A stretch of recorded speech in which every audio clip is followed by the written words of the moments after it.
Hey guys, Xxmarykatebeautyxx. Today I want to talk about Christmas in the United Kingdom. So in the UK or Great Britain, families often celebrate Christmas together so they can watch each other's open their presents. Most families have a Christmas tree or maybe even two in their houses for Christmas. The decorating of the tree is usually a family occasion. With everyone helping, Christmas trees were first popularized in the UK by Prince Albert, the husband of Queen Victoria. Prince Albert was German and thought it would be good to use one of his ways of celebrating Christmas in England. Holly, ivy, and mistletoe are also sometimes used to decorate homes and other buildings.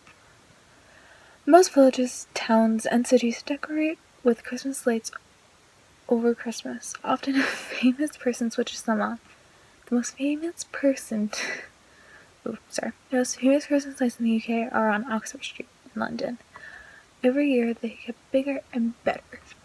Thousands of people go to watch the big switch on around the beginning of November. Like a lot of countries, nativity plays and carol services are also very popular at Christmas time. The church that people go to always have carols by candlelights. This is where the church is only lit up by candlelights. It is a very special service and always makes the person who wrote this feel very Christmassy. Lots of churches have the carols by candlelight and the Christingle services. Children believe that Father Christmas or Santa Claus is presents in their stocking and pillowcases. These are normally hung by the fireplace or by children's beds on Christmas Eve. Children sometimes leave out mince pies and brandy for Father Christmas to eat and drink when he visits them. Now, some people say that a non-alcoholic drink should be left for Santa he has to drive. I'm sure I write letters to Father Christmas listing their requests, but sometimes instead of putting them in the post, letters are tossed into the fireplace. The draught carries letters up the chimney. Father Christmas Santa reads the smoke.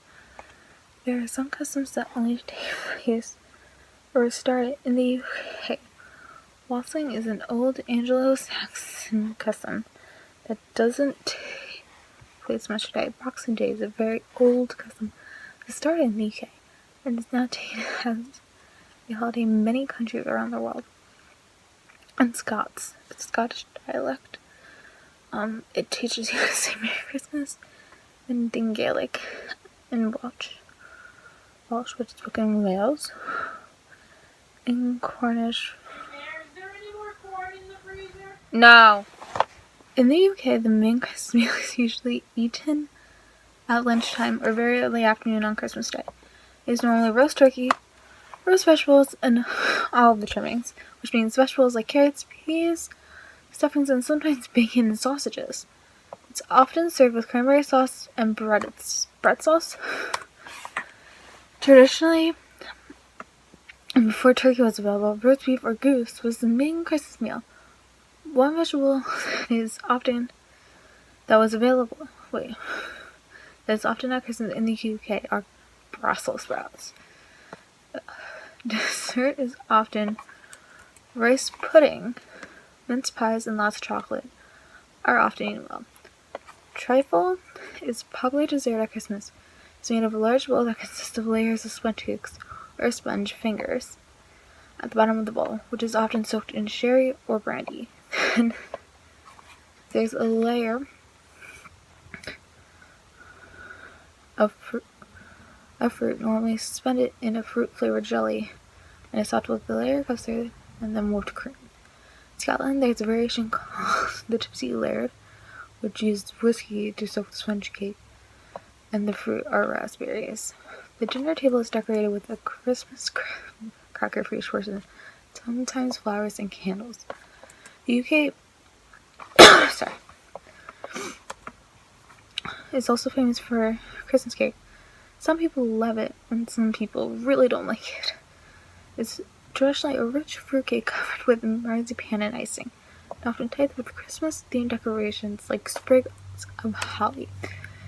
In the UK, it doesn't snow very often, but people always want to know if there will be a white Christmas.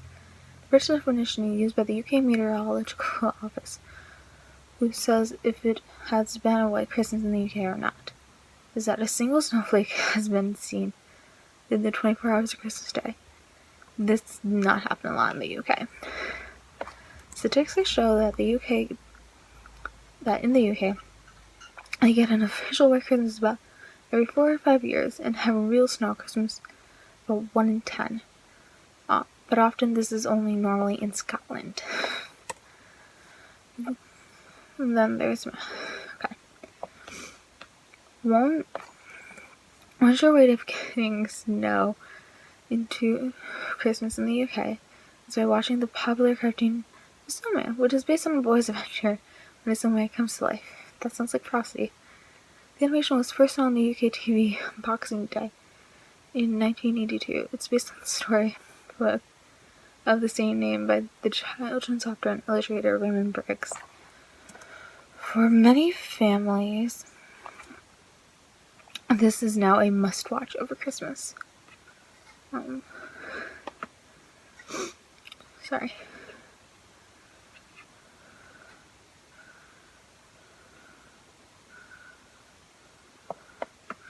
The Snowman also featured the song Walking in the Air. In the animation, it was sung by Peter Ayuti, acquired by St. Paul's Cathedral in London. However, the song became very famous in 1985 and was used in a TV advert for the Toys R Us chain in the UK. This time it was sung by choir boy called Ella Jones. Ella Jones is now an adult and is a TV and radio presenter. The song has been recorded by lots of people in different groups, including an adult led singing a duo with his younger self. That is so cute. It is now the real UK Christmas classic. In 2012, I'll get it in a second, a sequel to The Snowman, Snowman and Snow Dog was shown on Christmas Eve. Just like here where I live, we have Winter Wonderland was supposed to be written where I live, so. In Scotland, there's some people celebrate New Year's Eve, which is called Hogmanay, more than Christmas. The word Hogmanay comes from a kind of oat cake that was traditionally given to children on New Year's Eve. All across the UK, in city and towns, there are lots of fireworks to celebrate the New Year. Two of the most famous fireworks displayed are the London along the River Thames, so I'm not sure how to say that, and in Edinburgh at the Hogmanay celebrations. Also in Scotland, the first person to step in the house in a new year is thought to have the big effect on the fortunes of the people that live there. Generally, the strangers are thought to bring good luck. Depending on the area, it may be better to have a dark hair if you hear strangers step in the house. This tradition is widely known as the first footing. In England, this is sometimes said that a stranger coming through the door carrying a lump of coal will bring you good luck. I don't believe the lump of coal so much, but I hope you guys enjoyed. Love you. See you. Bye.